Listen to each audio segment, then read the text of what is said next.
PHP CRUD operation के अंदर आज के वीडियो के अंदर मैं आपको डिलीट के बारे में बताऊंगा। इसकी कोडिंग क्या होगी, कैसे इसको परफॉर्म करना है। अब तक हमने रीड राइट अपडेट जो है वो परफॉर्म कर लिया है CRUD के अंदर, यानी कि फॉर्म का डेटा हमारा डेटाबेस के अंदर स्टोर हो रहा है, उसको हम डिस्प्ले करा पा रहे हैं, उसको हम अपडेट भी करा पा रहे हैं और आज के वीडियो के अंदर हम लोग उसको डिलीट भी करा पाएंगे। इसको फॉलो अप करते हुए हमने इतना क्रिएट कर लिया और अपडेट तक का काम हमारा यहाँ पे कंप्लीट हो चुका है। अगर आपने इस सीरीज को अब तक फॉलो अप नहीं किया है तो डिस्क्रिप्शन से लिंक लेके आप कंप्लीट प्लेलिस्ट को फॉलो अप कर सकते हो। स्टार्टिंग के कुछ वीडियोस डिजाइनिंग का पार्ट है, उसके बाद डेवलपमेंट का पार्ट है। वीडियो को स्टार्ट करने से पहले अगर आप हमारे चैनल पे न्यू हैं तो सब्सक्राइब करें, बेल आइकन को क्लिक करके ऑल नोटिफिकेशन को ऑन करें ताकि आपको लेटेस्ट वीडियोस की नोटिफिकेशन मिलती रहे। ऑलराइट, सो ये हमारा लास्ट काम था और ये मेरा डेमो वाला पोर्शन है। एक बार फिर भी आपको चेक करा देता हूँ।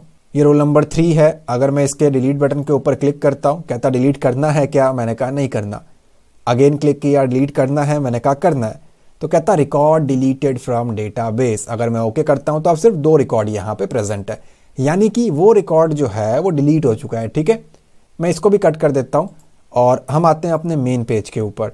ये मेरा हो गया प्रोजेक्ट जो अब तक हमने बनाया है। अब मुझे क्या करना है, जिस तरीके से ये अपडेट बटन यहाँ पे मैंने क्रिएट किया था उसी तरीके से जस्ट इसके साइड में मैं यहाँ पे डिलीट बटन को भी क्रिएट करूँगा। ठीक है, एंट्रीज को इग्नोर करें, वो सेम वगैरह दिख सकता है क्योंकि आपको पता है लास्ट वीडियो में हमने क्या कचड़ा कर लिया था। सो मैं यहाँ पे आ गया और इस CRUD के ऊपर मैंने राइट क्लिक किया सबसे पहले। तो चलिए उससे पहले तो हम आते हैं डिस्प्ले पे और नीचे स्क्रॉल करते हैं जिस जगह पे हमने बना रखा है हमारा ये बटन। ये पूरा का पूरा अपडेट वाला कोड कर लो कॉपी, जिसके थ्रू वो बटन बना है। एंटर करके कोड सेपरेट और पेस्ट। मैं इसको यहाँ पे सेव कर रहा हूँ और यहाँ आकर के रिफ्रेश करते हैं तो उसके बगल में एक और बन गया, क्योंकि ना वो TD है एक्चुअली, और सेपरेट TD बना करके वो उसको बाहर लेकर के चला गया, जो कि मैं बिल्कुल नहीं चाहूँगा। सो इसको एक ही TD के अंदर हम लोग यहाँ पे रखने वाले हैं।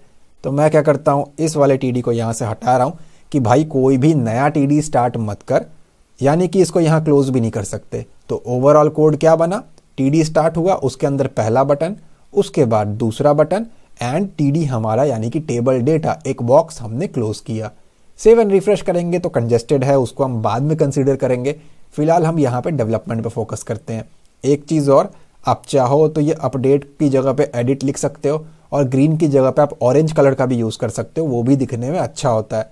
डिलीट के लिए मैं करंटली यहाँ पे रेड कलर का यूज़ कर रहा हूँ। तो मैं यहाँ पे आ गया और जो मैंने इसको कहा हुआ है ना कि क्लिक होने के बाद कौन से पेज पे लेकर के जाना है अपडेट, तो मैंने अब कर दिया इसको डिलीट, कि जैसे ही इस बटन के ऊपर क्लिक होता है तो delete.php के ऊपर जा, बाकी सारा काम वही। जैसे अपडेट के लिए यहाँ क्लिक करने पे ऊपर ID लेकर के जा रहा है उस पर्टिकुलर स्टूडेंट की, माउस लेकर के जाने पे नीचे हमें बताता है वो क्या रोल नंबर है, उसका क्या ID है। उसी तरीके से मैं इसकी भी वही रिक्वायरमेंट है मेरी कि डिलीट करने पे भी वही हो। दैट्स वाई मैंने सेम ही कोड कॉपी पेस्ट कर लिया। ठीक है, तो ये हो गया, मैंने कह दिया कि delete.php के ऊपर लेकर के जा। अब जो मेरा मैसेज है वैल्यू उसका बन जाएगा डिलीट, ताकि स्क्रीन के ऊपर यहाँ पे हमें डिलीट दिखाई दे। सेव एंड रिफ्रेश करता हूँ तो ये मैसेजेस बन गए मेरे डिलीट। करंटली क्लिक करके कोई फ़ायदा नहीं है, ऑब्जेक्ट नॉट फाउंड आएगा क्योंकि delete.php की पेज अभी तक हमने क्रिएट नहीं की है। ठीक है, ऐसा कोई कंपलसरी नहीं है कि delete.php का पेज बना के ही करना है।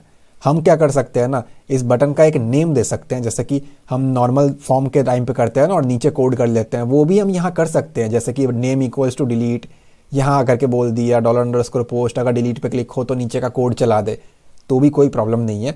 बट सेपरेट रखने में बेनिफिट लगता है मेरे को, कोड साफ सुथरा रहता है, थोड़ा सा एक पेज का लोड भी कम हो जाता है। और रिफ्रेश के टाइम पे ना जो प्रॉब्लम्स फेस करने को मिलती है कि मल्टीपल टाइम डिलीट हो गया या ऐसा कुछ हो गया, इंसर्ट हो गया, वो इशू भी हमारा यहाँ पे सॉल्व हो जाता है। ठीक है, दैट्स वाई मैं सेपरेट रखना प्रीफर करता हूँ, वरना कोई कंपलसरी नहीं है कि अलग से ही करना है। ठीक है, तो मैसेज हो गया मेरा सही। अब हम क्या करेंगे, ऊपर आते हैं और ऊपर आने के बाद जो हमने CSS बना रखी है ना ये अपडेट की, पहले तो नीचे आता हूँ और इसका जो क्लास है मैंने कर दिया डिलीट, ताकि मैं इसकी भी स्टाइलिंग कर सकूँ। और यहाँ आकर के मैंने अपडेट का पूरा CSS कर लिया कॉपी, नीचे स्क्रॉल करके मैंने कर दिया उसको पेस्ट और मैंने इसको कहा कि भाई डिलीट के लिए यही चीज़ करनी है। ठीक है, अब यहाँ पे सिर्फ एक चीज़ मुझे चेंज करना है, जो कि कलर लिखा हुआ है ग्रीन, इसकी जगह पे मुझे इसको करना है रेड।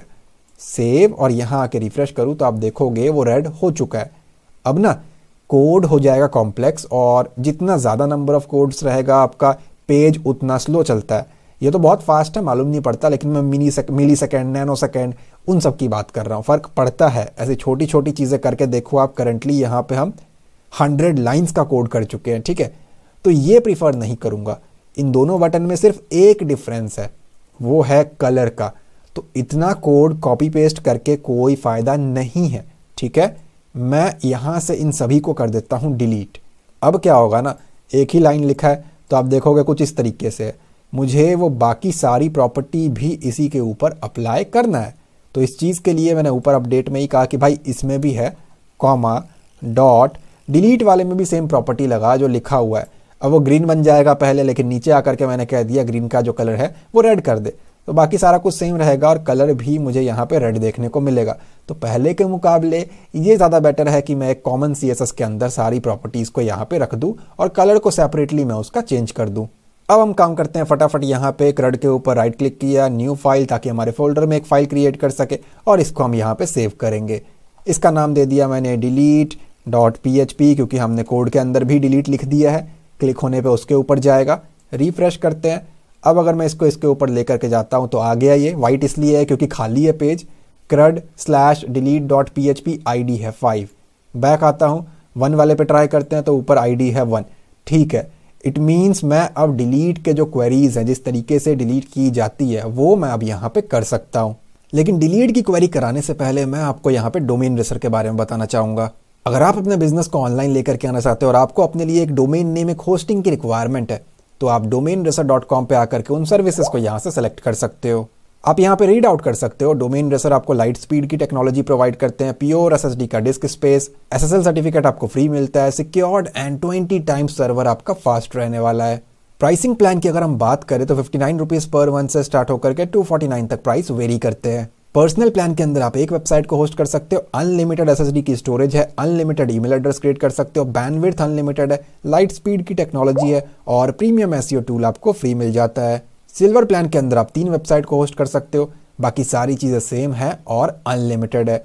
एडवांस प्लान के अंदर आपको एक डोमेन नेम फ्री मिल जाता है, अनलिमिटेड वेबसाइट्स को यहाँ पे होस्ट कर सकते हो, बाकी सारी चीज़ें सेम है और अनलिमिटेड है। इन तीनों ही प्लान में आपको प्रीमियम SEO टूल फ्री मिलता है, जिसकी हेल्प से आप अपनी वेबसाइट को रैंक करा सकते हो। बेसिक प्लान के अंदर आप एक वेबसाइट को होस्ट कर सकते हो, 1 GB की स्टोरेज है, 10 ईमेल एड्रेस क्रिएट कर सकते हो, 5 GB की बैंडविड्थ है और लाइट स्पीड की टेक्नोलॉजी है। तो आप अपने बजट, अपने रिक्वायरमेंट के हिसाब से domainracer.com पे आकर के प्लान को सेलेक्ट कर सकते हो। ऑलराइट, सो मैं आ गया यहाँ पे अपने डिलीट वाले पेज के ऊपर और यहाँ पे मुझे कोड करना है। अब लॉजिक मेरा क्या कहता है, यहाँ आया तो नीचे लेफ्ट हैंड साइड पे ID दिखी चुकी है, वो ID चली गई है इस पेज के ऊपर। अब जब ID मिल गया है तो इस पेज पे कुछ ऐसा कोड हो जिसके जरिए वो डिलीट हो जाए। सिंपल सा काम मुझे यहाँ पे करना है। तो यहाँ आ गया मैं delete.php के अंदर। अब जाहिर सी बात है PHP का ही कोड है तो हम PHP स्टार्ट कर लेते हैं। सबसे पहला काम मुझे करना है वो ये है, जो हमारा कनेक्शन फाइल है वो इंक्लूड करा लो, क्योंकि डेटाबेस पे डील करेगा ये और डेटाबेस की चीज़ों को ही डिलीट करेगा। तो मैंने कहा connection.php, कनेक्शन का C स्मॉल क्यों, क्योंकि यहाँ पे जो मेरी कनेक्शन फाइल है उसका spelling as it is match करना चाहिए, कैपिटल स्मॉल। चलो कनेक्शन लिंक हुआ है या नहीं हुआ है टेस्ट कर लेते हैं। एक बार आता हूँ अपने कनेक्शन के कोड में और ये जो मैंने कमेंट आउट कर दिया था उसको मैं यहाँ से हटा रहा हूँ और यहाँ डिलीट पे क्लिक करके कनेक्शन ओके ना हो तो पहले रिफ्रेश कर लेना और उसके बाद यहाँ पे क्लिक करके आपको देखना है कनेक्शन ओके हो चुका है। तो इस मैसेज को दिखाने की ज़रूरत नहीं है, मैं इसको यहाँ से हटा रहा हूँ और यहाँ से भी क्लोज कर दिया और यहाँ आकर के रिफ्रेश कर दिया। चलिए इसके बाद हमें क्या करना है, हमें यहाँ पे ID को लेकर के आना है। जैसे कि अपडेट के केस में अगर आप देखो तो अपडेट के डिज़ाइन वाले पेज के ऊपर मैं यहाँ पे लेकर के आया ID को, तो मैं इसको यहाँ से कर रहा हूँ कॉपी, यहाँ ला करके कर दिया मैंने पेस्ट। अब ये ID कहाँ से आया, जो आपका डिस्प्ले वाला पेज है ना, ये क्वेश्चन मार्क के साथ आपने जो भी दिया है, मैंने तो कॉपी पेस्ट ही कर लिया तो ID साथ में आ गया। जो भी इस जगह पे आपने दिया है यहाँ पे भी अंदर, खास करके हमें इससे मतलब है करंटली, तो वही चीज़ आपको यहाँ भी पास करना है। मैंने कहा उसको बुला करके अपने पास रख ले और ID नाम के एक वेरिएबल में स्टोर कर दे। इस ID की जगह पे कुछ भी आप रख सकते हो, कोई प्रॉब्लम नहीं है, ठीक है। अब अपडेट के केस में क्या था ना, आप देखोगे कोड थोड़ा ज़्यादा है। सेलेक्ट की क्वेरी लगी हुई है, उसके बाद डेटा को क्वेरी को एग्जीक्यूट कराया है, डेटा को एरे के फॉर्मेट में फेच कराया है। कुछ लोग सोच रहे होंगे क्यों ना इसी को कॉपी पेस्ट कर दे, काम आसान हो जाएगा। तो काम आसान नहीं होगा, उल्टा और ज़्यादा आसान हो जाएगा हमारा अगर हम इसको नहीं करेंगे तो। लॉजिक को समझो। देखो, अपडेट के पेज के ऊपर वो लाइनें लगाने का ये सेंस था कि हमें डेटा को अपडेट के पेज के ऊपर दिखाना था ना, प्रीवियस डेटा, ताकि उसको अपडेट कर सके। डिलीट के केस में यहाँ डेटा दिखाने का कोई सेंस बनता ही नहीं है। हम ये चाहते हैं भाई आईडी मिल चुकी है तो उस आईडी के हिसाब से डेटा को डिलीट मार दे, बात खत्म कर। इस पेज के ऊपर हमें डेटा से कोई मतलब नहीं है। दैट्स वाई इसकी हमें कोई रिक्वायरमेंट नहीं है। मैं फिलहाल इस पेज को यहाँ से कट कर देता हूँ। अब जब मेरे पास आईडी आ चुकी है तो मैं नीचे आया, मैंने डायरेक्टली फायर की यहाँ पे मेरी क्वेरी। तो डॉलर क्वेरी नाम के वेरिएबल मैंने यहाँ पे लिख दिया। मैंने कहा डिलीट फ्रॉम, ध्यान दे यहाँ पे स्टार वगैरह नहीं लगता या ऑल वगैरह हम नहीं लगाते। तो मैंने कहा डिलीट फ्रॉम। अब इसके बाद आपको लिखना पड़ता है आपके टेबल का नाम, जो भी आपके टेबल का नाम आपने दिया है। हमारे केस में फॉर्म 2 है, जो आपके में है वो एज इट इज़ रखना।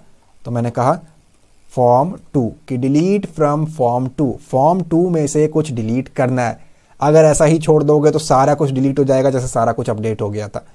तो हमें यहाँ पे वेयर कंडीशन का अप्लाई करना पड़ेगा। तो मैंने कहा वेयर, यानी कि जहाँ पे, अब मैं यहाँ पे दे रहा हूँ आईडी, जिसकी आईडी क्या हो। अभी जो मैंने आईडी लिखी है ना, उसकी स्पेलिंग आपके टेबल की आईडी से मैच करनी चाहिए।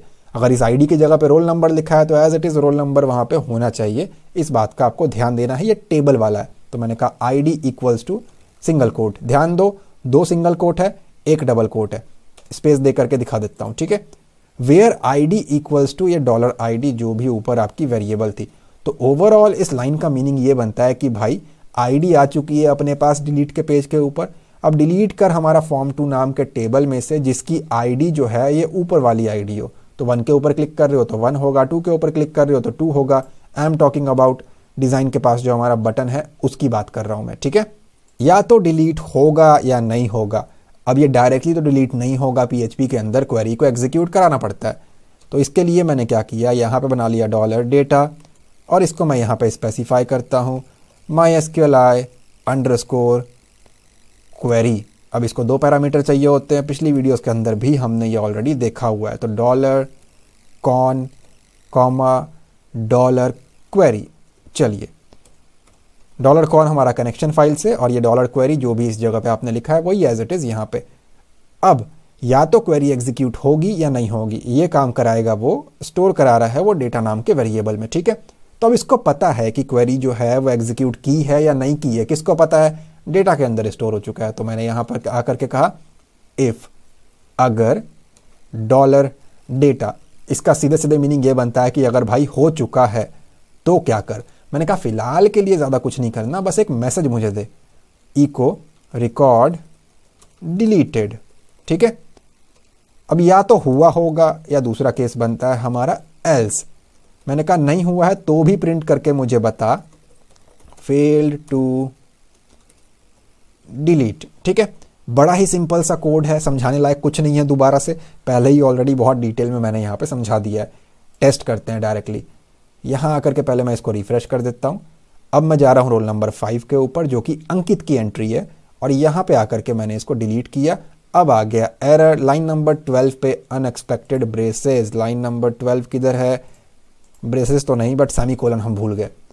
आप इसको भी रिफ्रेश कर दोगे तो चल जाएगा, बट मैं जा रहा हूँ बैक और रिफ्रेश। अब आते हैं यहाँ क्लिक करते हैं तो कहता रिकॉर्ड हो गया डिलीट। मैं गया बैक, यहाँ से किया रिफ्रेश, हो गया रिकॉर्ड डिलीट। एक बीच की एंट्री को डिलीट करके देख लेते हैं। रोल नंबर 2 डिलीट किया मैंने, रिकॉर्ड हो गया डिलीट। बैक आया और रिफ्रेश किया तो रोल नंबर 2 की एंट्री यहाँ से डिलीट हो चुकी है। अब ये 1 2 3 4 क्यों नहीं बना वापस, ये मैंने अपडेट के टाइम पे बताया था, बहुत डिटेल में बताया था। होप सो आप लोगों ने अगर फॉलो किया है तो आपको आंसर पता होगा। एक बार अपने डेटाबेस में आकर के भी देख लेते हैं। यहाँ क्लिक करके ब्राउज पे तो आप देखोगे कि रिकॉर्ड यहाँ से हो गया डिलीट। फीचर्स मैं इसमें छोटे छोटे करके बहुत सारे ऐड करूंगा जिससे ये और इम्प्रूव होता चला जाएगा, ठीक है। CRUD के अंदर C से क्रिएट हो गया, रीड हो गया, अपडेट हो गया, डिलीट हो गया। स्टिल आपको नेक्स्ट वीडियो का लिंक डिस्क्रिप्शन में मिलेगा जिसके अंदर मैं और डिटेल्स को कवर अप यहाँ पे करने वाला हूँ। उम्मीद करता हूँ आपको आज की वीडियो भी पसंद आई होगी और आपको इतना काम समझ में आ चुका होगा। अगर ये वीडियो आपको अच्छी लगी है तो प्लीज़ लाइक करें एंड कमेंट में अपना फीडबैक ज़रूर दें। चैनल पे न्यू है तो सब्सक्राइब करें, बेल आइकन को क्लिक करके ऑल नोटिफिकेशन को ऑन करें ताकि आपको लेटेस्ट वीडियोस की नोटिफिकेशन मिलती रहे। मैं मिलता हूँ आपसे अगली वीडियो में। Thanks for watching guys.